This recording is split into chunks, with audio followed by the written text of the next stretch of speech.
Hola, bienvenidos una semana más a Descubriendo Libros con José Cruz. Yo soy José Cruz y bueno, esta semana os voy a traer un especial. El especial tercer aniversario, que se me ha juntado un poquito con el especial de fin de año, pero que bueno, que tampoco quería que se me demorara demasiado para que no se pase demasiado los 3 años que cumple el canal ahora mismo. Y bueno, y como todo especial, pues tiene que tener algo especial, ¿no? Entonces, pues hoy iba a haceros un top 5 últimas lecturas, las últimas reseñas de los últimos 5 que me he leído, pero pues bueno, he incluido un par de cositas más para que eso, tengáis un especial, ¿no? Adecuado a estos 3 años, que bueno, es un aniversario pues muy especial y gratificante para mí, porque bueno, yo pues la verdad es que cuanto más tiempo pasa en un canal, pues bueno, por un lado pues van surgiendo cosas pues como la obligación de estar subiendo vídeos, en fin, los inconvenientes, ¿no?, que pueda tener cualquier proyecto que se pueda llevar a largo plazo. Pero por otro lado, pues claro, también tiene muchas gratificaciones. Entonces, pues bueno, si vamos sopesando, pues vamos viendo como con el tiempo pues los platillos van subiendo y bajando, pues según, ¿no?, pues las experiencias que nos está aportando pues el tener un canal, ¿no?, de literatura. Y ya os digo que bueno, que siempre conocer gente, retroalimentarte con las opiniones y con los comentarios de los suscriptores, el descubrir cosas que te descubren todos, luego muchas preguntas y muchas sugerencias que te hace la gente, pues bueno, siempre hay una retroactividad muy bonita que bueno, que va aportando y enriqueciendo el canal, ¿no?, de alguna manera. Así que bueno, yo intento, como bien sabéis, responder a todos los mensajes, a todos los comentarios, pero bueno, hay algunas cosas en las que cuando me solicitáis algún tema, como es el caso de lo que os voy a traer hoy, pues lo dejo un poco ahí en stand-by para cuando tenga tiempo y ganas y lo haga más o menos decentemente, ¿no?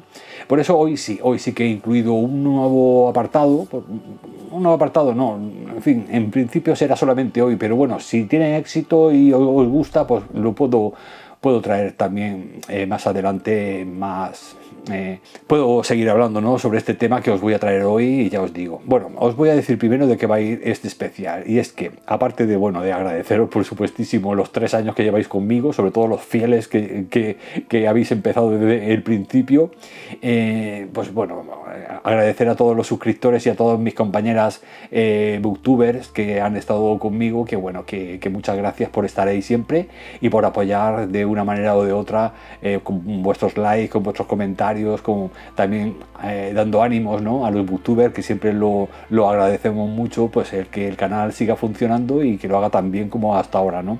Así que pues nada, muchísimas gracias a todos por este motivo y por estos 3 años de canal que tenemos que celebrar todos, no solo yo, claro, yo soy el que estoy aquí en la cámara, pero todos vosotros de una o de otra forma ya os digo que sois partícipes. Entonces este va a ser un especial que se va a conformar por 3 partes, ¿no?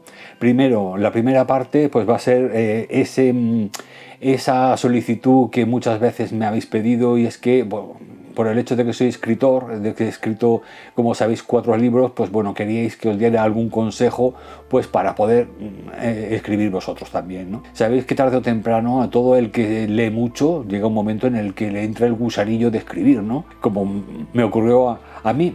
Yo, pues bueno, no he estudiado literatura, como sabéis, ni he ido a talleres de escritura creativa, ni nada de esto, pero sí que he leído mucho y bueno, y no se me da más del todo escribir, así que bueno, me eché un poquillo, me lié la manta a la cabeza y bueno, y me puse a escribir. El caso es que cuando vas escribiendo cada vez más y leyendo cada vez más, pues vas depurando la técnica y bueno, y va saliendo la cosa bastante bien, ¿no? Y bueno, yo ya os digo que era una solicitud vuestra que muchas veces, de una manera o de otra, tanto de compañeras booktuber como de comentarios vuestros, pues me habéis solicitado pues que os dé algún consejito en el tema de la escritura. Así que pues bueno, hoy para enriquecer un poquito este especial voy a incluir esta primera parte, que serían los consejos de escritura. Bueno, los consejos a nivel personal, por supuesto. En segundo os voy a hacer un mini book haul. Ya os dije que este año quería empezar a comprar menos libros porque tengo muchos pendientes y bueno, y quería pues reducir un poco la compra, aparte de que últimamente tampoco estoy viendo mucha novedad editorial interesante o que por lo menos a mí me interese y he bajado muchísimo la compra, así que bueno, voy a aprovechar que he comprado 3 libritos que me han llegado hace poco y os los voy a mostrar también, que espero que os guste mucho. Creo que uno es de, a ver, que lo mire, uno de terror, el otro de ciencia ficción y otro es un clásico contemporáneo de los años 60, 70. Y luego, pues ya por último, pues el top de las 5 últimas lecturas que he leído, ya con sus reseñitas. Así que bueno, pues eso, hacer un especial un poquito, pues más, con más contenido, ¿no? Ya sé que venís del pedazo de especial de fin de año, pero bueno, hoy toca otro especial por el 3er aniversario y luego ya sí que os prometo que ya todo vuelve a la normalidad, ¿eh? Así que nada, ahora mismo empezamos ya con los consejos para los escritores. Bueno, pues nada, mis consejos para escribir son los siguientes. Bueno, antes de nada quiero que sepáis pues eso, que solamente se limita a consejos, ¿eh? Consejos que os doy por si estáis pensando en escribir o no os lo habéis planteado nunca, pero que, oye, yo creo que sería una oportunidad muy bonita el hecho de que hayáis leído mucho para empezar a hacer vuestros pinitos. Que eso no significa que publiquéis, ¿eh? Estoy hablando de escribir, ¿eh? Otra cosa, eso al final de este apartado de consejos os diré si publicar o no publicar y cuándo y qué publicar. Pero en principio ya os digo que solamente es escribir, ¿eh? Es decir, que si disfrutáis mucho leyendo, os digo yo que os vais a disfrutar mucho escribiendo también, y os lo digo por propia experiencia. Y quizá por eso es por lo que en lugar de daros aquí una clase magistral de talleres de escritura, que ya sabéis que no he hecho nunca ningún taller de escritura, ni he estudiado literatura, ni, en fin, que yo aquí no vengo a dar una clase magistral, ¿no? de escritura, pero sí que os voy a dar los consejos que yo personalmente me han ido muy bien, un poco como en plan autodidacta, y lógicamente también es verdad que luego también he ido leyendo lógicamente libros de otros escritores y cómo lo han hecho ellos, es decir que pues bueno, que sí que siempre es bueno, ¿no? Y es más, yo incluso recomiendo, ¿no? El que tenga muchas ganas de escribir, que lo tenga ya, que esté ya convencida de que va a escribir, que bueno, que se apunte a un taller de escritura creativa o lo que sea. Yo de todas formas ya os digo que ¿por qué no he hecho ningún curso de estos ningún taller de escritura creativa? Porque yo es que creo que lo más importante, los 2 pilares fundamentales de la escritura son leer mucho y escribir mucho. Si no leéis mucho, no tenéis materia prima, no tenéis... en fin, vais a cometer muchos errores ortográficos, de estilo, etcétera.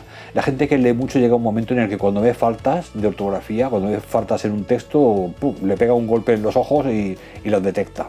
Así que cuando eres escritor igual, intentas evitar ese tipo de cosas. Y luego, aparte, el tema de la construcción, o sea, de la estructura de las novelas también. Cuando escribís, o sea, la diferencia entre leer y escribir es que cuando estéis escribiendo, lógicamente, escribís más despacio que leéis. Cuando leéis va todo muy rapidito, a veces no leemos un libro en un día, 2 días, 3 días. Y va todo muy rápido. A lo mejor al escritor le ha costado 1 año o 4 meses o 2 años en escribir una novela y luego nosotros no lo bebemos en 2 días. Por eso el ritmo de escritura tiene que ser luego un poco tener en cuenta que va a estar adecuado a que una persona se lo va a leer esa historia en 2 días o en 1 día o 3 días. Entonces, es decir, que la velocidad tiene mucho que ver. Por eso ni nos tenemos que enrollar demasiado con la novela ni que sea demasiado críptica, ¿no? O sea, tiene que ser lo adecuado a que la gente se lo pueda leer según las páginas que tenga, pues en un par de días, 3 días o 1 semana según su extensión. El caso es que, bueno, que os decía eso porque yo aconsejo, por supuesto, que os apuntéis a talleres de escritura, etcétera. Pero creo que también hay tantas formas de escribir como escritores, como lectores. Es decir, hay tantísima variedad y tantísima diferencia entre un tipo de escritor y otro, que yo creo que cada uno al final se hace su estilo, ¿no? Crea su estilo propio y eso se hace leyendo, ya os digo, leyendo mucho, también cambiando de género. porque a lo mejor vosotros leéis mucho de un género o dos géneros, pero luego a la hora de escribir pues os sale mejor uno que en el otro, entonces tenéis que ir probando géneros también. Y bueno, yo en mi caso, las 4 novelas que he escrito, cada una es de un género diferente. La primera era de fantasía oscura con novela histórica, la segunda era de novela negra, la tercera de vampiros y la cuarta de ciencia ficción con terror. Es decir, como veis, voy cambiando. ¿Por qué? Pues porque quiero saber en qué género me voy a sentir más cómodo, ¿no? Entonces, por eso os digo que yo no estoy en contra de los talleres de escritura creativa, por supuesto, todo lo que sea herramientas, instrumentos e ideas mejor, pero que al final todo consiste en leer mucho y escribir mucho, e ir probando géneros, ¿eh? Hay mucha gente que, por ejemplo, empieza con los relatos, con los cuentos, empieza haciendo así escritura, estos tipos en fin, de textos, de historias más cortitas, pero os tengo que decir que hay mucha diferencia entre escribir los relatos o los cuentos que escribir una novela, ¿eh? Os lo digo porque cuando vais a escribir un cuento, lo más importante, o un relato, lo más importante es el hilo argumental, es decir, es la historia en sí, no los personajes, es la historia en sí. Los personajes también, pero no os podéis poner ahí a desarrollar personajes como si no hubiera un mañana, cosa que sí que podéis permitiros en una novela. En una novela podéis arrancar, por supuesto, con la presentación de personajes, ahí tranquilamente, luego, pues bueno, vais ya iniciando la historia, el nudo, el desenlace, en fin, todo lo que es las partes en las que consta una novela. Ahí sí que os podéis explayar más. Pero si queréis al principio empezar haciendo relatos o cuentos, ya os digo que lo más importante es la historia.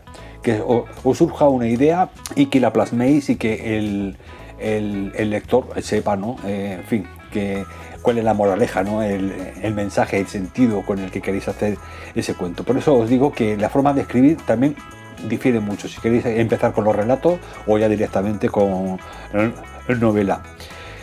Luego, la inspiración, ¿cómo llega la inspiración? Antes de la idea surge de la inspiración, ¿no? Y la inspiración surge también del momento. Os lo digo porque muchas veces no se habla mucho de este tema en los talleres de escritura creativa, y es que la inspiración es el momento en el que se te ocurre una idea especial, algo especial que quieres contar y que tiene un contenido, ¿no? Que tiene ahí, pues ya os digo, una moraleja, un mensaje, ¿no?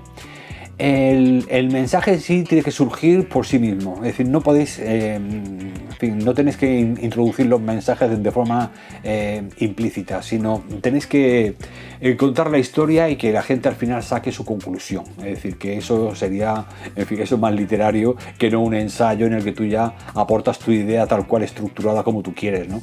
Entonces, la inspiración, yo ya os digo que os voy a contar mi experiencia, según mi visión y mi opinión y por mi experiencia.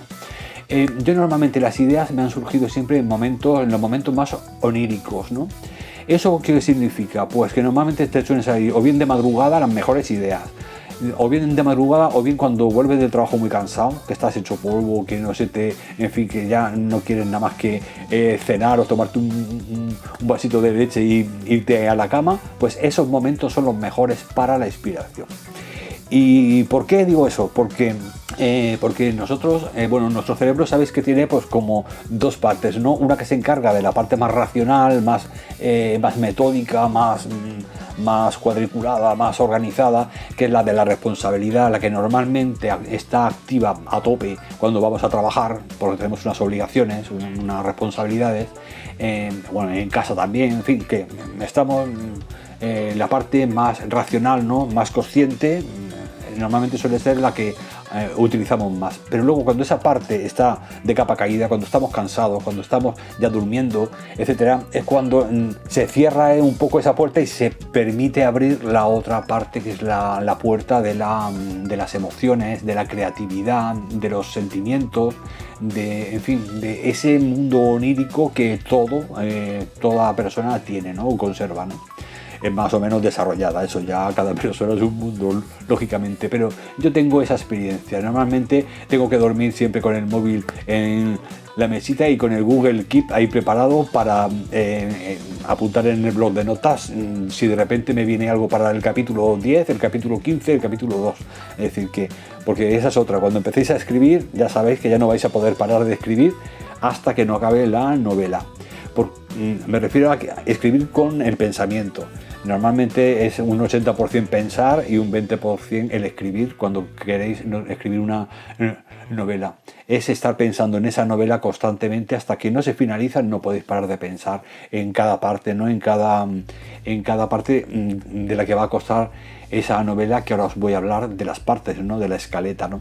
Entonces, pues bueno, esa inspiración, como os digo, normalmente os va a venir a esas horas, bien de madrugada, bien cuando estéis muy cansados, y cuando levantéis por la mañana ya estéis pensando en el trabajo, pero es cuando volvéis del trabajo cuando empezáis ya a abrir la puerta a esa parte más creativa, ¿no? Más emocional vuestra, porque ya os digo que la parte de la responsabilidad, de las obligaciones, está ya de capa caída y empieza a ascender la otra parte. Ahí es donde tenéis que tener el blog de notas en el móvil, o también podéis crearos un grupo de WhatsApp para vosotros solos y os mandéis audios, y ahí pues como si fuera una grabadora de voz vais ahí lanzando todas las ideas que se os ocurren.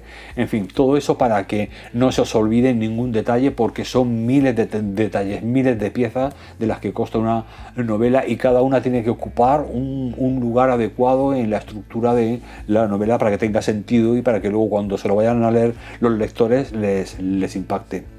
Entonces, el estado de ánimo, ese estado de ánimo, ya os digo, es muy, muy importante a la hora de la inspiración. Y ya cuando os inspiráis, cuando ya se os ha abierto ese momento de inspiración, es cuando surge la idea. Entonces, las ideas, vosotros, las ideas sabéis que pertenecen al mundo de la mente individual, ¿no? Del escritor, de uno mismo.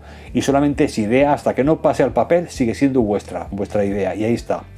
Entonces ahora, de ahí a pasarlo al papel, tenéis que tener cuidado. ¿Por qué? Porque la idea que vosotros tenéis, para vosotros es maravillosa, pero para que esa idea se transmita a través del papel a un lector, tenéis que saber interpretarla y dársela, es decir, cocinarla y trocearla y prepararla y predisponer al lector para que asimile el máximo porcentaje de la idea que tú originalmente querías transmitirle. Por eso, ahí es donde entra la experiencia con la escritura. Si escribes bien, si sabes cómo escribirlo y sabes cómo dosificarlo y sabes cómo dárselo en trocitos y cómo acercárselo al lector para que sea lo más sencillo posible y que esa persona reciba tu idea y la entienda, pues eso sería maravilloso, ¿eh? Es decir, que entonces cuando hemos descubierto la herramienta ideal para que nuestra idea se haga, pegue un salto de nuestro cerebro al de los lectores. Aún así, jamás vais a poder transmitirle esa idea al 100% al lector. ¿Por qué? Porque en el momento, por muy bien que escribas, en el momento que un lector empieza a leer, igual que os he dicho que la idea pertenece al escritor, cuando empieza ya, cuando tú publicas, a partir de ese momento ya esa obra ya no es tuya, ya pertenece a los lectores. Tú ya no tienes vuelta atrás, ya no puedes modificar nada. Entonces cada lector lo va a interpretar a su manera, según su experiencia, lo va a ir agregando un poco a su mentalidad, a su forma de pensar, a sus opiniones, etcétera, y ya cada uno va a sacar sus conclusiones y sus interpretaciones. Pero bueno, por lo menos que sí que le ofrezcamos la mayor parte de lo que nosotros queríamos aportar al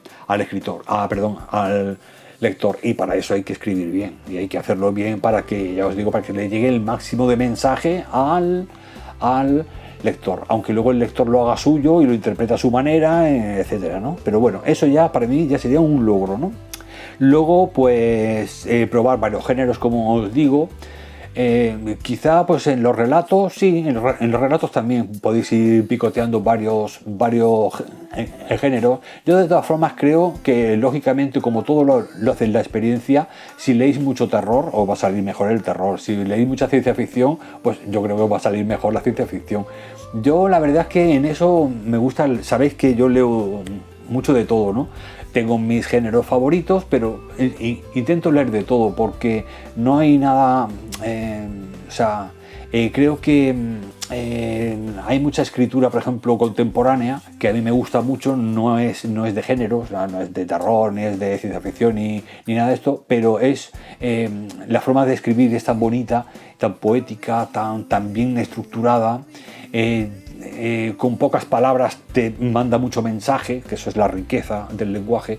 Entonces, si eso vosotros lo vais captando para vuestra herramienta, para vuestro instrumento, que es la escritura, aunque luego escribáis terror o ciencia ficción, lo que sea, pero todo eso enriquece muchísimo ya os digo, el que le transmitáis al lector vuestra idea. Luego, pues bueno, vamos a empezar ya ya tenemos la idea, y ahora ¿qué hacemos?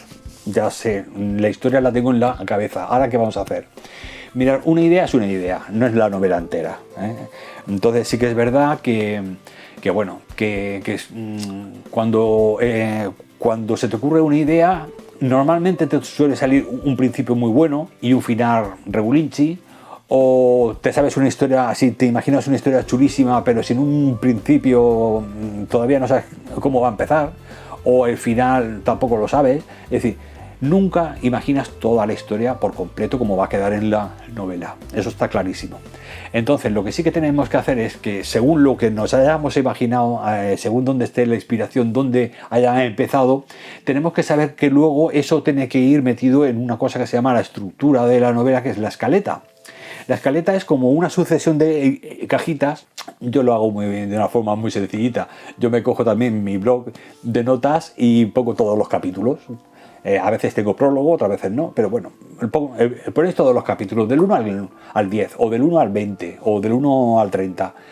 Vamos a poner del 1 al 10, para que sea así una novelita que no sea tampoco muy extensa. Luego veremos cómo son de largos los capítulos. Pero bueno, os ponéis los capítulos en el blog de notas, y más o menos eso sería como si dijéramos la columna vertebral de la que va a constar la novela. Y entonces, a partir de ese momento, decir, a ver, ¿qué se me ha ocurrido? Esto que se me ha ocurrido es más del centro, más del principio, más del final. Entonces, según cómo sea vuestra inspiración, no esa idea que se os ha ocurrido en ese momento de inspiración, pues ya vais apuntando cuándo va a ocurrir lo que tenga que ocurrir.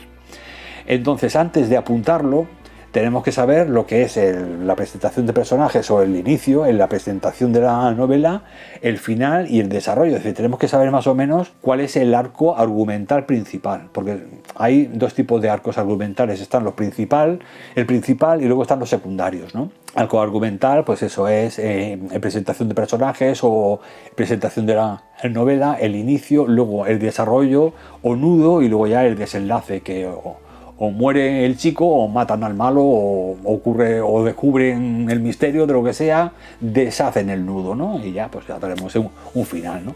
Pues bueno, ese arco argumental principal normalmente suele ser el que se utilizaba, siempre se ha aplicado en el siglo XIX, a principios del siglo XX, es decir, ha sido siempre un arco principal único, ¿no? Lo que pasa es que, como estamos hoy en día en la época estamos un poco en la época en la era de lo fugaz, ¿no? De la fugacidad, ¿no? De hacer zapping, de no prestar demasiada atención durante mucho tiempo a una cosa, tenemos que cambiar un poco, por suerte o por desgracia, tenemos que cambiar esa estructura de arcos argumentales. Entonces, a ese arco argumental principal, que siempre tiene que haber, en mi opinión, tenemos que introducir a una serie de arcos secundarios, o por lo menos eso es lo que intento hacer yo, para que cuando está bajando el éxtasis, ¿no? Está bajando ya el auge del nudo de una novela, está subiendo el otro. Es decir, que nunca decaiga la motivación, ¿no? El interés por la historia, ¿no? Y de manera que, aunque tengamos un problema principal en la novela, hasta que se solucione al final de la novela, mientras tenemos como pequeños desenlaces, o sea, pequeños nudos que van creando pues también mayor atención, ¿no? Que nunca perdamos la atención del lector, y también que el lector esté disfrutando constantemente de la novela, ya os digo, sea cortita de 200 páginas o sea ya un tochete de 500 o 600. Entonces, pues bueno, los arcos argumentales tienen mucho que ver con la estructura en la escaleta, porque si la historia que se os ha ocurrido, esa idea que se os ha ocurrido, luego hay que trasladarla, pues tenéis que tener en cuenta que en el capítulo primero empieza el arco y en el último capítulo, en el 10 que hemos dicho, es cuando ya se desarrolla ya el desenlace.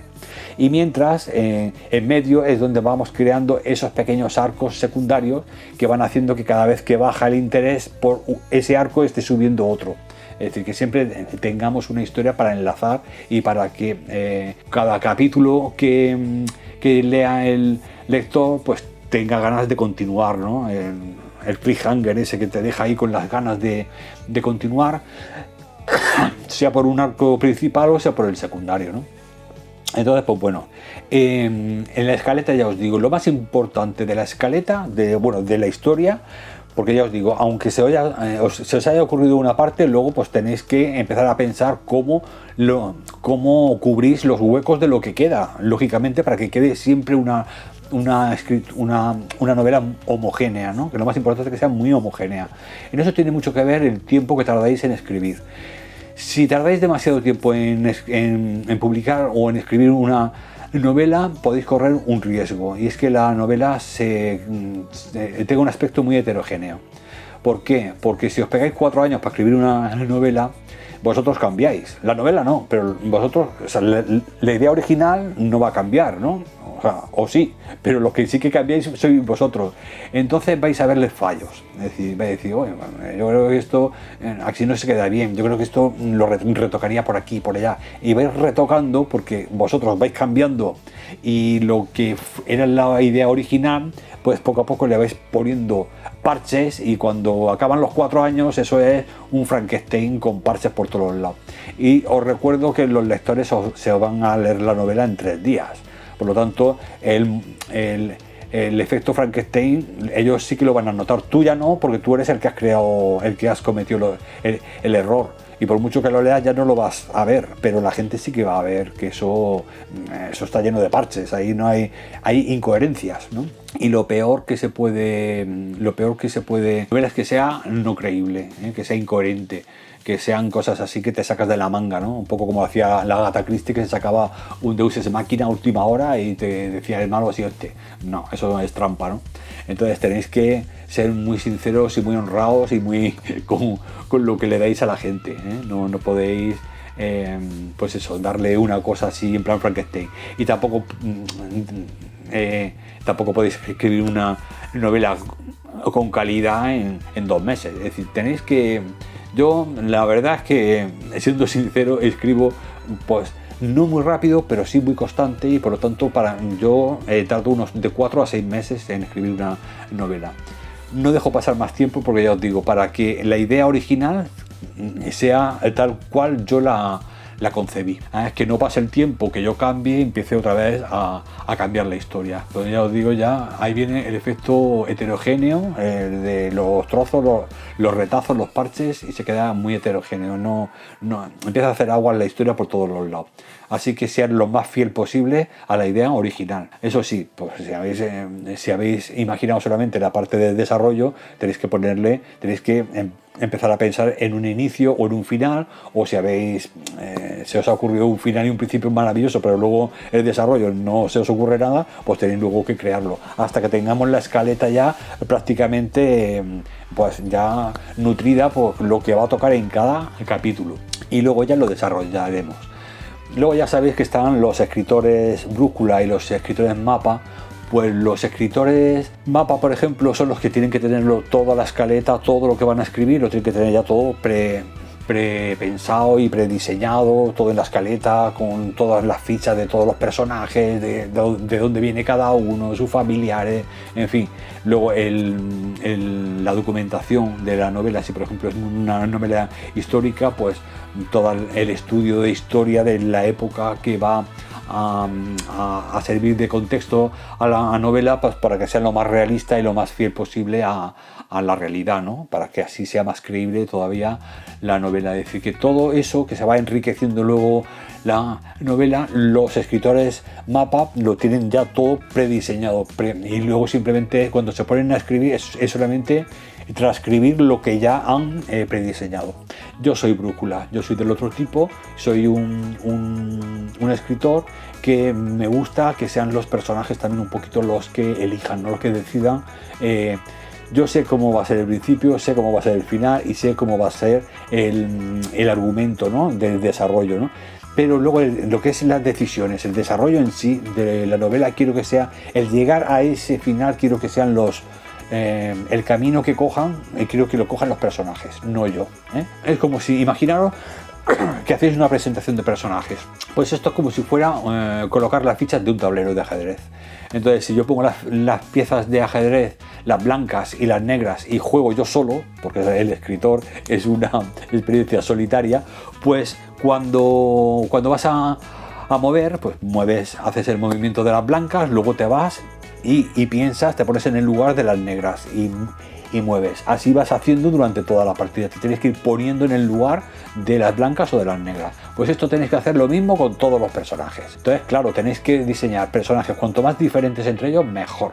Porque cuando hay mucha diferencia entre personajes, luego hay más conflicto o más contraste en sus ideas y puede salpicar, puede nutrir de más riqueza la novela. Por lo tanto, la diferencia entre personajes es muy importante. Y ya os digo, hacer ese ejercicio de poneros en el lugar de qué es lo que diría este personaje en esta situación, o ante este problema, o ante esta decisión que tienen que tomar. Eso es lo que hace que los personajes adquieran vida. Es decir, dejarlos que sean ellos los que tomen las decisiones, no vosotros. Porque si tú ya lo prediseñas todo, llega un momento en el que casi todos los personajes seguramente te van a salir planos y todos más o menos te da igual quién hable o quien no hable, porque todos van a ser iguales, porque el que hablas eres tú. Entonces hay que evitar eso. Ya os digo que no se trata aquí de introducir un mensaje, ¿no? Sino de lo que se trata es de que la novela te lleve, te arrastre hacia un sitio. A veces te lleva a ese sitio y otras veces no, ¿eh? Otras veces tienes que dar una vuelta. En mi primera novela, por ejemplo, yo quería que Ingrid y Johannes, que son los dos protagonistas de la novela, tuvieran, en fin, acabaran juntos y tuvieran un romance, ¿no? Bueno, pues cuando iba por la mitad más o menos de la novela, digo, esto va a acabar como el Rosario de la Aurora. Empezaron los dos a discutir de una manera, eran muy diferentes, ya os digo. Intento crear personajes muy diferentes, pero es que llegó un momento que digo, claro, yo me ponía en el lugar de ella y luego en el lugar de él, y lo que razonaban cada uno, y es que es que no iban a acabar juntos estos, ¿eh? Entonces hubo un momento que me agobió un poco, que me acojoné, porque mis personajes llegaba un momento que estaban tomando decisiones que no me interesaban a la idea original que yo me había planteado. Es decir, que es muy bonito, por eso os digo que es muy divertido escribir, y también pues eso, para que sea lo más realista posible. Ya os digo que yo, como escritor más brújula que mapa, pues intento darle más protagonismo a las decisiones de mis personajes. Bueno, luego hay... No me voy a enrollar mucho más, porque esto ya se está prolongando mucho, y lo que iba a ser un pequeño esto de consejos, al final se me va a convertir aquí en una clase de estas de... Bueno, ya os digo, todo esto es opinión mía, seguramente otro escritor os dará otros consejos muy diferentes a los míos, pero bueno. Bueno, los giros argumentales, ¿no? Y los plot twists, que se llama en inglés. Cuando digáis, ha hecho un plot twist o que te deja ahí...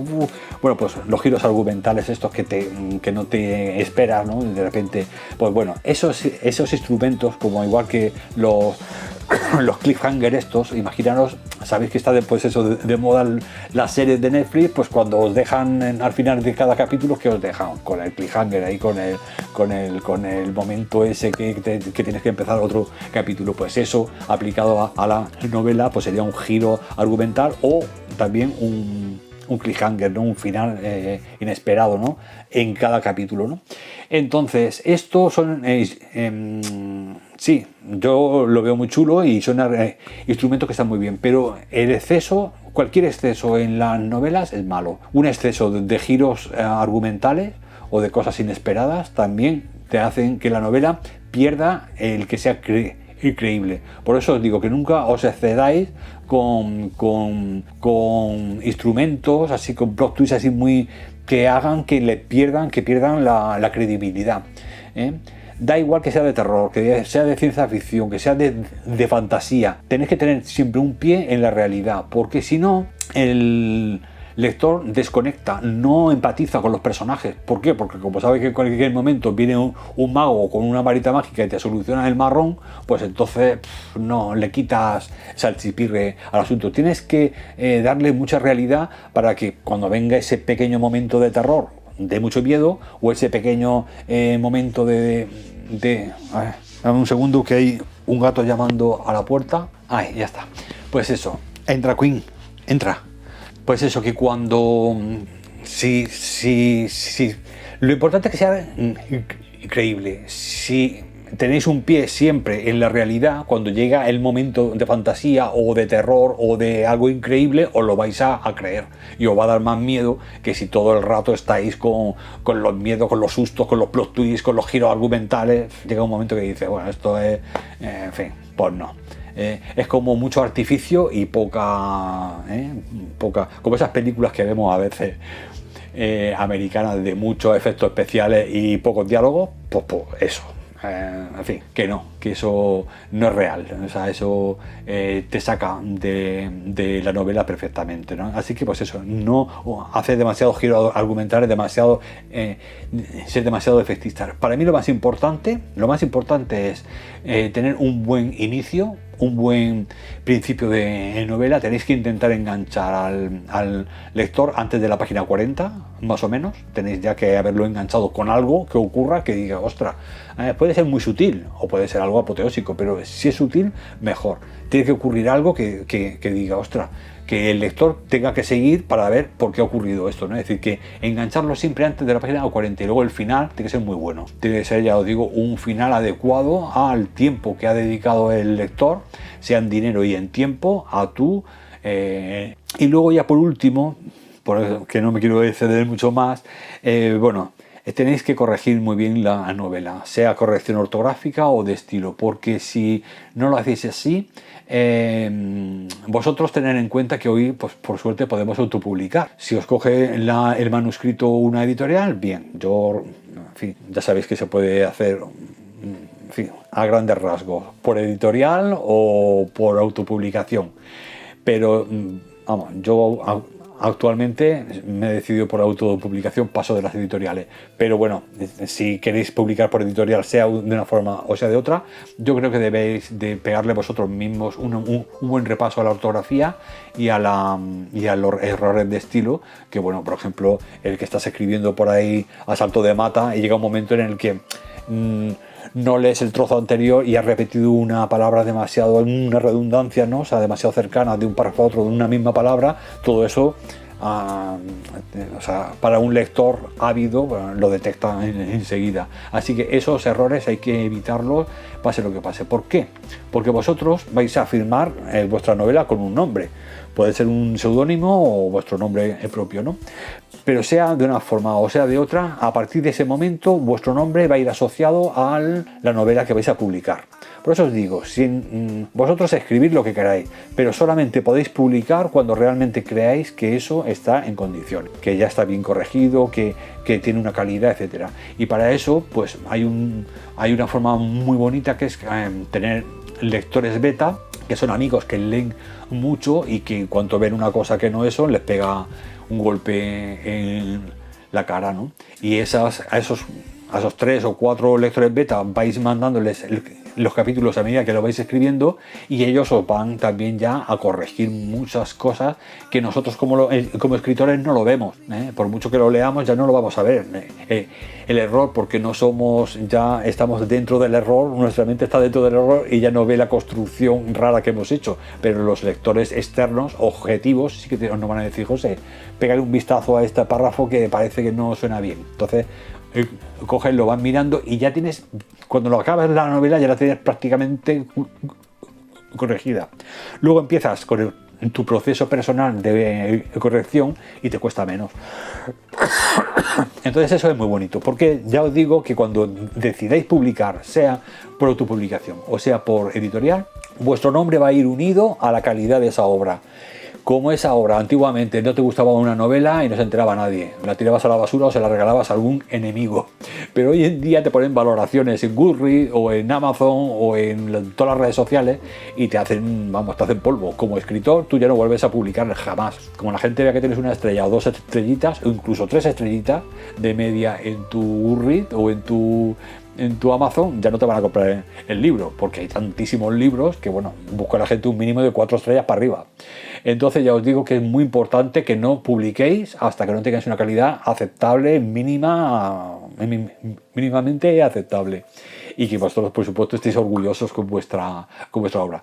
Que eso, pues bueno, normalmente al haberlo hecho tú, pues bueno, muchas veces ya os digo que estamos orgullosos de una cosa que a lo mejor luego, pues para la gente no es muy allá. Y ya para terminar os voy a decir, o sea, que por eso os digo, cuidado con publicar antes de tiempo. O sea, más vale escribir mucho y meterlo en el cajón e ir poco a poco leyendo y escribiendo, que no directamente ir a publicar o corriendo. Que yo sé que todo el mundo se pone a escribir ya pensando en que va a publicar y que va a ser la obra del siglo. Sí, pero en fin, una cosa que esté bien, ya os digo, como lo sacáis antes de tiempo, como lo publiquéis antes de tiempo, os pueden valorar muy mal la novela y ya no podéis volver a escribir con ese nombre. Podéis escribir con un seudónimo en inglés, pero ya no con vuestro nombre, así que llevad mucho un cuidado con ese tema. Y luego ya por último, ¿cuánto le dedico a la corrección? Es decir, tengo que empezar a corregir y corregir y corregir 2 años corrigiendo, o con una leidita así por encima, tal, una corrección, ya está. Bueno, pues yo os recomiendo que, bueno, que dejéis descansar el manuscrito un mes o mes y pico, y al mes y pico lo volváis muy despacito, una vez, máximo 2, pero no lo corrijáis más de 2 veces, no le peguéis 2 vueltas, más de 2 vueltas digo, porque si no, siempre vais a encontrar fallos, siempre. Entonces, pues bueno, hay que intentar sacarlo lo mejor posible, pero que tampoco nos dejemos ahí, porque hay gente que no publica, teniendo una novela muy buena, no la publica porque siempre le saca alguna cosa y quiere que sea perfecta. Pues bueno, tampoco seamos tan excesivos, ¿eh? El tiempo que le estás dedicando a esa corrección excesiva es tiempo que estás perdiendo para tu siguiente novela, que puede ser muy bonita, ¿no? Así que, pues bueno, todo está en la medida, ¿eh? No hay que excederse, ni dejar una novela sin corregir, ni pasarse 2 años corrigiendo, también me parece excesivo. Así que una cosa que esté bien, un par de vueltecitas, más el trabajo de vuestros lectores beta, en fin. Y yo creo que sí. Y si vais por editorial, una editorial aceptable, que hay muchísimas editoriales, ya os digo que yo paso de las editoriales, pero ahí sí que las hay buenas, y hay otras que ni siquiera te corrigen la obra ni nada, en fin, que...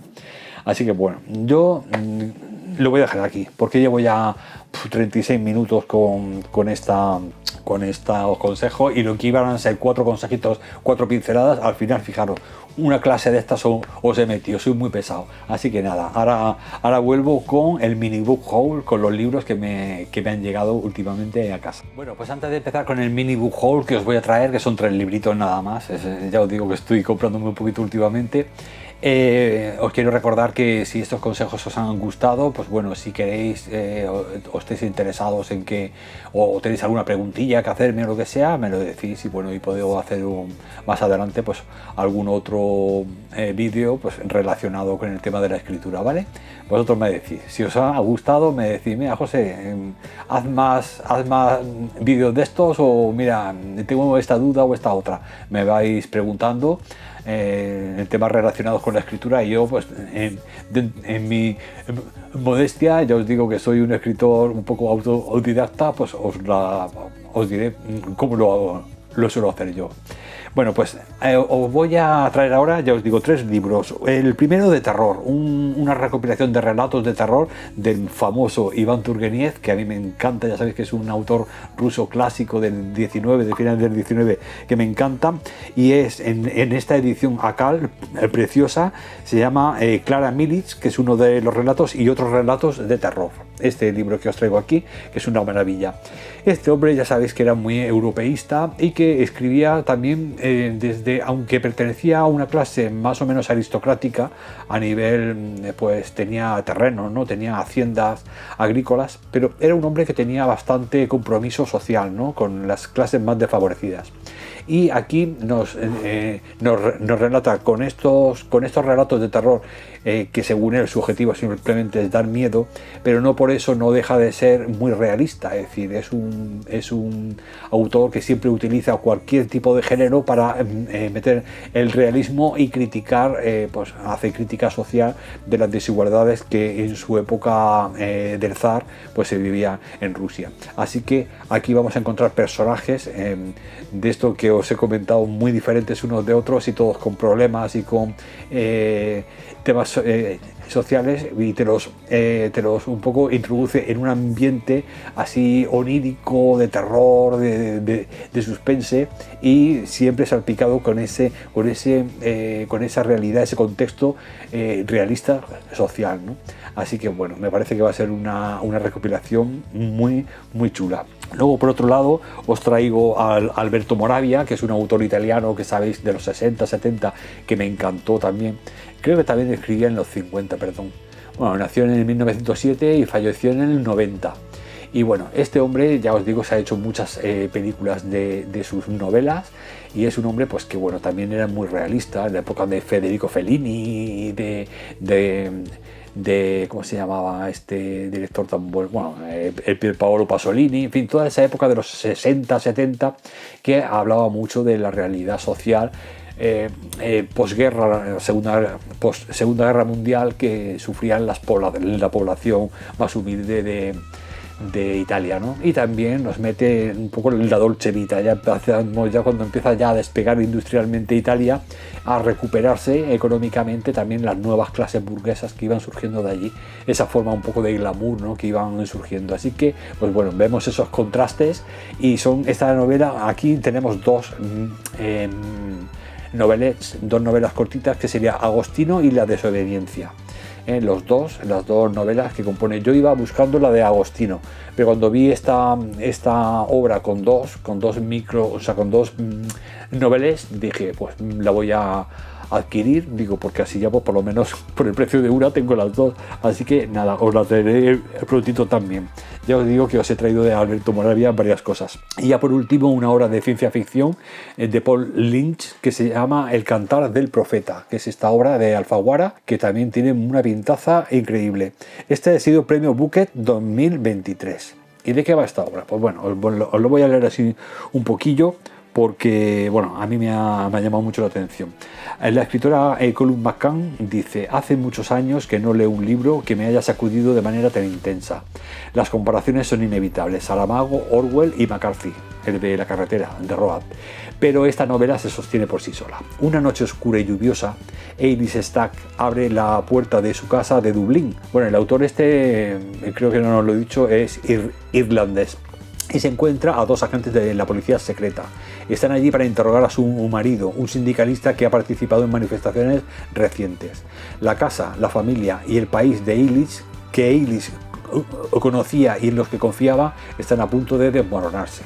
En una distopía política en la que un gobierno pues empieza ya en plan 1984 a controlar a la población de una forma más tiránica, ¿no? Cuando su esposo no vuelve a casa, ella intenta convencerse de que ha sido un malentendido. Pero los días pasan, las desapariciones se multiplican y los disturbios son cada vez más frecuentes. A medida que el miedo se instala entre los vecinos, Ailís tiene que decidirse entre buscar a su marido, cuidar a su padre enfermo o controlar a sus 3 hijos, y sus ansias de enfrentarse a un nuevo orden totalitario. ¿Qué es más importante, recuperar a los que se han ido o salvar a los que aún quedan? Quizá ninguna otra novela distópica reciente nos acerque mejor a la realidad actual y nos coloque en el terreno de lo ya visto y vivido, que El cantar del profeta, una novela de impecable factura escrita en tonos sombríos y que no descuida nunca la tensión. Así que bueno, una distopía social o política, pues que creo que ya os digo que da más miedo incluso este tipo de subgénero de la ciencia ficción, la distopía, porque tiene siempre, como os comentaba antes, un pie en la realidad. Es decir, aquí lógicamente hay ficción, pero siempre arrancando de una realidad pues que hoy en día, por desgracia, está empezando a desarrollarse y a larvarse, ¿no?, de una forma muy silente, ¿no?, en los gobiernos europeos y estadounidenses, por ejemplo. O sea, desde el punto de vista de Occidente. En Occidente están empezando a haber censura de la comunicación, control de la información, control de las redes sociales, en fin, que estamos empezando a ser testigos de lo que, pues de aquí a un futuro, como no pongamos una solución y la gente empiece otra vez a hacerse cargo de una respuesta política, pues llegará un momento en el que si dejamos en manos de los políticos la política, llegará un momento en el que pues a lo mejor será tarde para encauzar un poco pues este futuro pues hacia una democracia, ¿no? En lugar de hacia un estado totalitario. Así que pues bueno, aquí tenéis una de estas obras que ya os digo que es de las que creo que dan más miedo. Siempre sabéis que me gusta conjugar el terror con la ciencia ficción, pues bueno, en este caso creo que es bastante terrorífico estas novelas distópicas. Bueno, y ahora ya pasamos al top 5 de las últimas lecturas que he leído últimamente. Es un variadillo, así que bueno, vais a ver que hay de diferentes géneros. Y vamos a empezar en quinto puesto con 3 estrellas, con una novela de creo que es escritora, escritora bosnia, y se llama Circus o Columbia, de Ivica Divic. Es una novelette de 136 páginas y es una novela pues bastante de reciente publicación. La trajo Impedimenta y bueno, me la he leído en digital. Y bueno, trata sobre la guerra de los Balcanes. Sabéis que en los años 90, principio medio de los 90, se creó la guerra de los Balcanes para pues, destruir a la antigua Yugoslavia, ¿no? Para balcanizar, como se le llama, a la antigua, separar los países de la que se compone la antigua Yugoslavia y de esa manera pues debilitar, ¿no? A Serbia, que en este caso se quedó pues aislada, ¿no? Entonces pues bueno, fue un ataque de la OTAN y se cargaron, ya os digo, la Yugoslavia. Y de Bosnia hicieron como una base militar. Es un país inventado, ahí hicieron una base militar los norteamericanos para controlar que no se vuelvan a unir en los países antiguos de la Yugoslavia, que no va a ocurrir porque ya crearon un odio interracial y de religiones entre ellos y de matarse entre los hermanos que hoy es imposible que se puedan llevar bien. Así que pues bueno, eso es lo que hicieron en los años 90, pues eso fue la guerra de Yugoslavia, ¿no? de los Balcanes, que se le llamó. Bueno, pues como os digo, esta novela está escrita un poco en tono de humor negro, y nos habla de un emigrante que viaja a los Estados Unidos y bueno, allí pues le va muy bien económicamente, entonces vuelve con un dinerico a Bosnia. Entonces ahí en Bosnia pues nada, es la historia de cuando él vuelve con su mujer y con sus hijos, y tiene un gato, y ese gatito pues lo quiere mucho. Y es un gato que es muy listo, en fin, quiere más al gato que a su propia familia. Pero un día se escapa el gato, y cuando se escapa el gato, pues bueno, este hombre monta allí la de Cristo para buscar al gatito, un gato negro. Y bueno, como el hombre, ya os digo, que vuelve con el dinero, pues bueno, aunque la gente se ríe de él por detrás, pero por delante quieren el dinero del hombre, y él pone una recompensa para recoger, para que le lleven al gato, ¿no? Para recuperarlo. Entonces, bueno, pasa el tiempo, el hijo empieza por ahí a buscar el gato por todos lados, van aconteciendo una serie de aventuras. Y bueno, y al final pues nada, tienen unos vecinos de Serbia, entonces pues bueno, como son de Serbia pues se ríen un poco de ellos, otros los respetan un poco más, pero bueno, son ya, después de la guerra, pues lógicamente, como os digo, ya no se llevan bien los que son de origen serbio, pues con los croatas, con los eslovacos, con los de Sarajevo, ¿no? Los de Bosnia, etcétera. Entonces hay ahí un poquito de mal rollito, ¿no?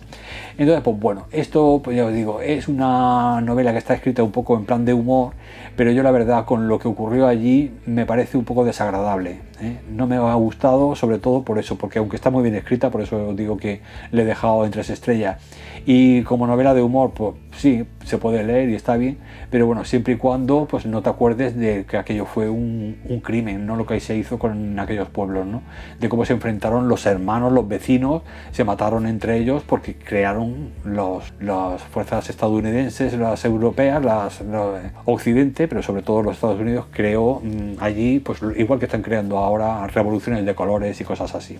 Crean la discordia entre gente, sea por motivos religiosos, por motivos motivos ideológicos, por motivos de etnias, en fin, siempre aumentan las fisuras, las diferencias para crear entre ellos guerras entre ellos, que se maten entre ellos y así ellos luego llegan con el cazo y recogen el petróleo o lo que les vaya bien. Pues eso es lo que es la balcanización, que es lo que intentan hacer ahora pues con otros países, ¿no? Como Rusia o con... En fin. Pues el caso es que esta novela no me ha gustado por eso, porque bueno, que si bien está bien escrita, para el que no sepa lo que fue la guerra de Serbia y no le importa, pues bueno, reírse de una cosa así, pues bueno, es como si se ríen ahora pues de lo que están haciendo con los gazatíes, ¿no? Con los palestinos. Pues oye, pues no me hace ninguna gracia. ¿Qué queréis que os diga? Así que pues bueno, esta novela, ya os digo, la dejamos en 3 estrellas para que le guste una novela así un poco diferente, escrita por una bosnia y con ese humor negro que suelen tener los de los países del este, pues bien, eso es bien. Pero ya, pues eso, si quieres profundizar un poco más ideológicamente o políticamente, ya te tira un poco para atrás, que es lo que me ha ocurrido. Así que, pues nada, en quinto lugar, con 3 estrellas, dejo a este Circus Columbia.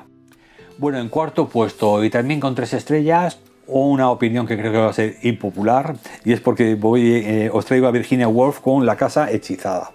Esta obra que, bueno, que contiene una recopilación de 10 relatos cortitos, es la más extensa, las demás son más cortitas, y bueno, es mi primer contacto con Virginia Woolf y la verdad es que no me gusta cómo escribe esta mujer.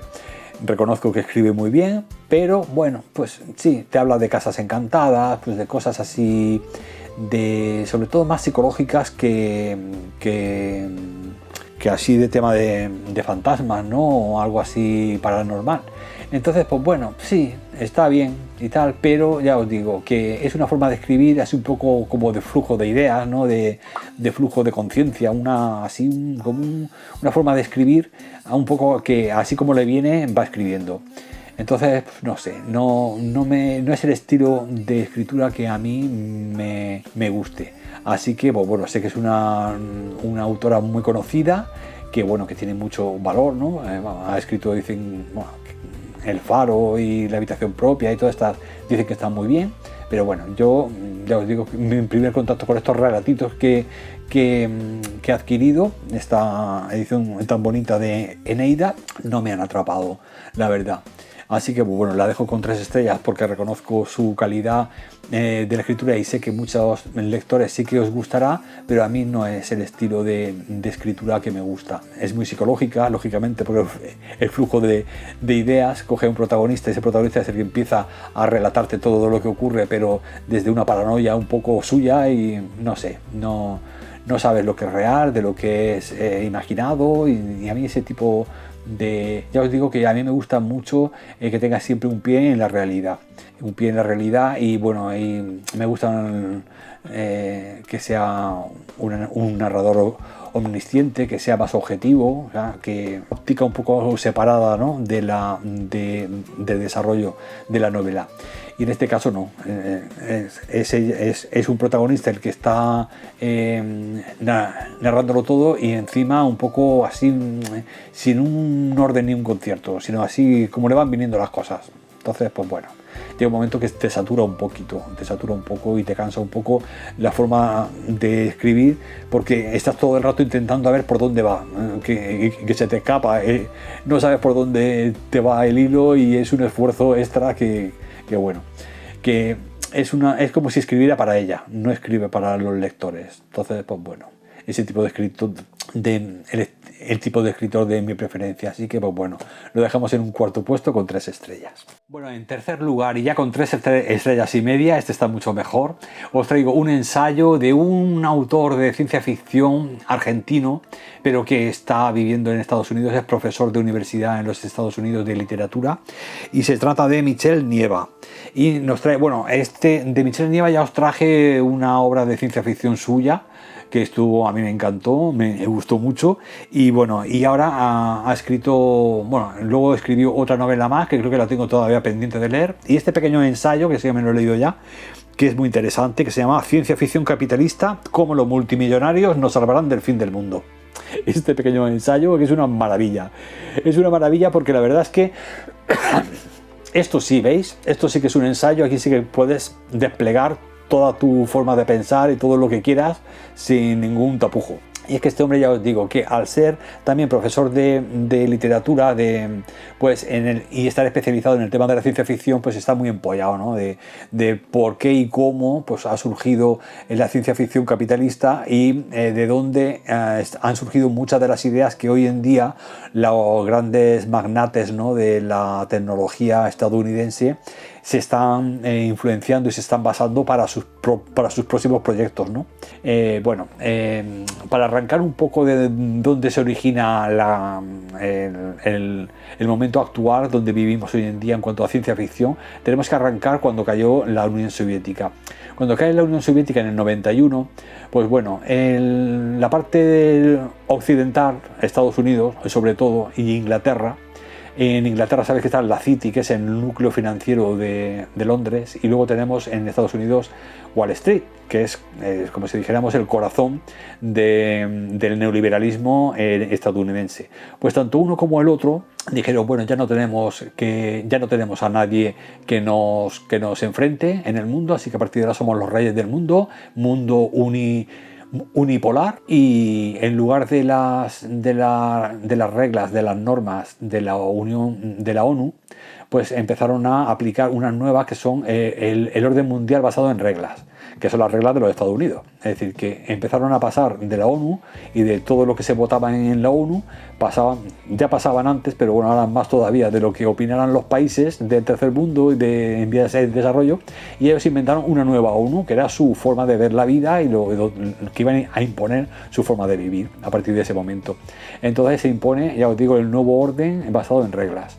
Bueno, pues ese nuevo orden basado en reglas neoliberal, totalmente, capitalismo salvaje, se basaba en que tanto en Europa como en Estados Unidos se iba a dejar de producir. Sabéis que hay dos tipos de capitalismo, el que produce y el que especula. Pues el que produce dijeron, este no nos interesa. ¿Por qué? Porque crea muchos comunistas, crea muchos sindicatos, muchos partidos de izquierdas, mucha conflictividad social. Así que vamos a exportar la explotación, vamos a exportar la producción capitalista a China y que produzcan ellos. Allí por un mísero salario nos producen a nosotros y nosotros nos dedicamos a especular. ¿Por qué podían especular? Porque habían hecho del dólar, habían hecho la moneda divisa internacional, de manera que cuando cualquier país le vendiera a otro sus productos, un porcentaje de esa transacción se iba para Wall Street. Es decir, una forma de especular, de vivir de rentas. Y así hemos vivido tanto los europeos como los estadounidenses, sobre todo los estadounidenses, exportando el capitalismo productivo a otros países del tercer mundo, y así de esa manera encima ganaban en la producción y ganaban en la venta, es decir, en la oferta y en la demanda. Nos sale más barato el producto de origen y encima luego le ponemos el precio europeo o el precio estadounidense. Es decir, que ganaban una fortuna, ¿no? Solamente por tener la marquita de Coca-Cola o lo que fuera, ¿no? El caso es que, claro, eso es lo que hoy ha caído. A partir del 2008 eso cayó, esta forma de ver, y es a partir de ese momento cuando ya pues han empezado pues todas las guerras estas que están empezando, porque están viendo que ya se les ha acabado el rollo. Entonces, ¿qué es lo que hacen? ¿Qué alternativas dan los ricos, los multimillonarios, cuando ven que en un país como Estados Unidos la pobreza ha aumentado de una forma desorbitante? Y aquí en Europa va a ocurrir, porque ya la única industria que era un poco la máquina industrial de Europa, que sea Alemania, también se cargaron también el tubo de Nord Stream adrede para separar a Rusia, a Alemania de Rusia. Entonces, pues bueno, esa falta de combustible pues ha hecho que las empresas alemanas se vayan a Estados Unidos y algunas a China. El caso es que nosotros vamos detrás. Un continente o una Unión Europea sin industria va a ser de aquí a un tiempo pues una economía pobre, como va a ocurrir con los Estados Unidos. Van a ser pobres como nosotros. ¿Por qué se ha dejado de producir? Y la especulación se acabó también en el 2008. Hasta de 1991 a 2008 todos les iban de maravilla, eran los reyes del mambo, pero ahora ya a partir de 2008 todo se ha ido. Entonces, ¿qué alternativas dan los capitalistas? En este caso, sabéis que Wall Street está en Nueva York, en la costa este. Pues en la costa oeste es donde están los ricachones estos de las tecnológicas, ¿no? El Mark Zuckerberg, el Elon Musk, el Bill Gates, el de Amazon, el Jeff Bezos, todos estos. Pues bueno, toda esta gente, ¿qué alternativas le da a la humanidad? Si no te doy trabajo, no te doy mejores condiciones de vida, ¿qué te voy a dar como alternativa? Entonces, bueno, esta gente, como no tiene ahora mismo, o sea, la alternativa ¿cuál sería? Pues en una economía normal sería abastecer, suplir las necesidades de su población, de sus ciudadanos. Pero como estos no son normales, pues esto su lógica nunca ha sido abastecer a las necesidades de su población, sino aumentar su riqueza, aumentar su acumulación de capital, ¿no? Entonces, claro, la lógica cambia directamente. Si tus grandes empresarios miran porque vaya bien tu país, se aplica un tipo de economía, pero si el objetivo no es tu país o tu población, sino mejorar la vida de tu población, sino solamente tu ánimo de lucro, entonces las empresas ya no sirven para tu pueblo, no sirven ni sean norteamericanos o sean de donde sea. Cuando ya no suplen las necesidades de la población, dejan de ser útiles para la población, solo son útiles para ellos y utilizan los gobiernos y todo lo que les rodea para ellos, para su beneficio.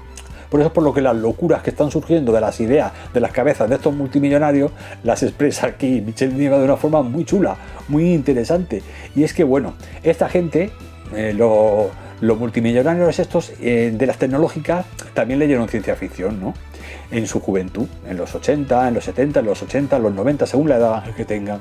Entonces cada uno se ha ido empapando un poco pues, de esas ideas, ¿no? Porque claro, tener en cuenta una cosa, cuando se cargan el capitalismo productivo, cuando dicen que China produzca, pues cuando hacen eso también se están cargando lo que es el emprendedor, ¿no? Las nuevas ideas, el que la gente se esfuerce en tener nuevas ideas para poder incluirlas en el mercado.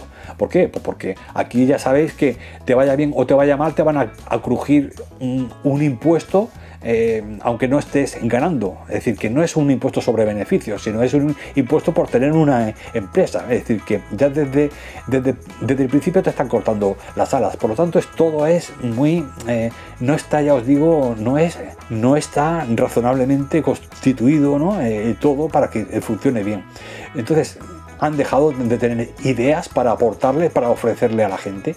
Entonces lo que hacen ahora es decir, bueno, pues nosotros cómo podemos acumular más lucro, más capital, que es su único interés. Pues entonces se tiran de las novelas que habían leído de jóvenes, porque cada uno está muy chulo, porque el Michel Nieva te dice, que además en entrevistas lo han reconocido, qué autores de la ciencia ficción, en qué autores se han influenciado cada uno de los magnates estos de las tecnológicas. El Elon Musk con el SpaceX pues se ha basado el Zuckerberg para su tema del metaverso se ha basado en Neil Stephenson. El otro, el Jeff Bezos, creo que es en Asimov. Es decir, cada uno ha sacado las ideas de uno de estos como si fuera un Julio Verne. Cada uno tiene su propio Julio Verne y en base a eso empiezan. Entonces el Zuckerberg se monta lo del metaverso, que todos vamos a vivir con unas gafas de estas virtuales y vamos a poder hacer compras en un mundo virtual. El otro te dice, el Elon Musk, que hay que ir a Marte para terraformar Marte, para montar colonias en Marte. El otro, otra historia, es decir, aquí os cuenta cada uno de los locos estos cuál es la idea que tiene, que es como una huida hacia adelante. El Jeff Bezos quiere hacer paseos de ricachones que vale 20 millones de dólares cada paseíto por el espacio, hacer una compañía de paseos por el espacio. Pero si os fijáis, todo va dirigido a los ricos, es decir, todo va dirigido a gente que se lo pueda permitir. Como el tema el tema de el Bill Gates, de meterte un microchip y estar todos controlados y tal, o tener gafas de estas, ¿cómo se llama? El transhumanismo. implantar partes tecnológicas en tu cuerpo para que de esa manera ya tengas el Google Maps ya en la retina del ojo, que automáticamente tú piensas Google Maps y se te enciende un ojo. Unas locuras. Bueno, pues estas son las idas de olla que tiene esta gente para amasar más dinero, que solamente se lo puede vender a locos como ellos que tengan muchos millones, pero están totalmente separados del pueblo, totalmente separados de las necesidades de la humanidad. Es decir, ellos siguen para adelante, ellos siguen con lo suyo. Entonces, pues es muy interesante, muy gracioso, y fijaros que es muy corto y es muy rico, la verdad. Es un libro muy ameno. Además escribe Michel Nieva con un toquecillo así, un poco de humor negro, muy gracioso, y nos habla de cada uno de los especímenes de estos, en quién se ha basado cada uno. Incluso el propio escritor de ciencia ficción, Neil Stephenson, salió diciendo que a él hizo declaraciones que a él no lo confundieran con el Mark Zuckerberg, que lo que quería hacer ese tío, que él no tenía nada que ver, o sea, que se lavaba las manos porque además suelen ser gente que tiene una ideología, la gente de la ciencia ficción de los 70, de los 80, muy diferente a estos tipos, ¿no? Así que estos tipos solamente tienen eso, el dinero, y no saben cómo si se les ha acabado, ya os digo, el camino del emprender, del aplicar, del inventar cosas para el pueblo, para la población, porque además la población ya no tiene dinero, por lo tanto ya no es interesante ni es rentable inventar nada para venderle al pueblo. Pues ¿quién tiene el dinero? Los ricos. Pues ellos siguen para adelante para sus ricos, les ofrecen búnkeres en Marte, ahí con terraformación, y allí, por si aquí se lía, pues allí que vivan ellos tranquilos. En fin, unas historias que ciencia ficción, pero más ficción que ciencia. Así que nada, ya os digo, un ensayo muy interesante, de que vais a aprender tanto ciencia ficción como luego la triste realidad, pues que esta gente multimillonaria que no sabe lo que hacer con el dinero ni cómo sacarle más partido, pues quiere, en fin, está ahora mismo montándose sus meropeas, y que te lo venden, a veces te lo venden como si fuera eso el futuro. O sea, tranquilos, que aunque aquí haya mucha pobreza y os vaya todo mal y estéis todos trabajando en 3 trabajos precarios y no os llegue a final de mes, tranquilos, que yo voy a montar, el futuro está en Marte, yo voy a hacer allí siguen todavía vendiendo los rollos de humo a los pueblos, que esto ya no se lo creen ni las ratas. Así que pues bueno, muy gracioso, la verdad, está muy chulo este libro. Bueno, en segundo puesto, y también con 3 estrellas y media, os traigo a Manuel Moyano. ¿Os acordáis que os dije que os iba a traer otra obra de él, el autor del Imperio Yegorov? Pues bueno, aquí lo tenéis, El Abismo Verde, de Manuel Moyano, que me ha gustado mucho también. No ha llegado al 4 estrellas como el Imperio Yegorov, pero bueno, un 3 y media está muy bien también, está muy chulo. Y es también una historia muy sorprendente de la que no os puedo contar demasiado. Solamente os diré que el protagonista es un cura, es un sacerdote que llega a un pueblecito en Latinoamérica, y entre la selva amazónica ya muy perdida, en el que hay como una especie de aldea minera con mineros ahí que ahora se han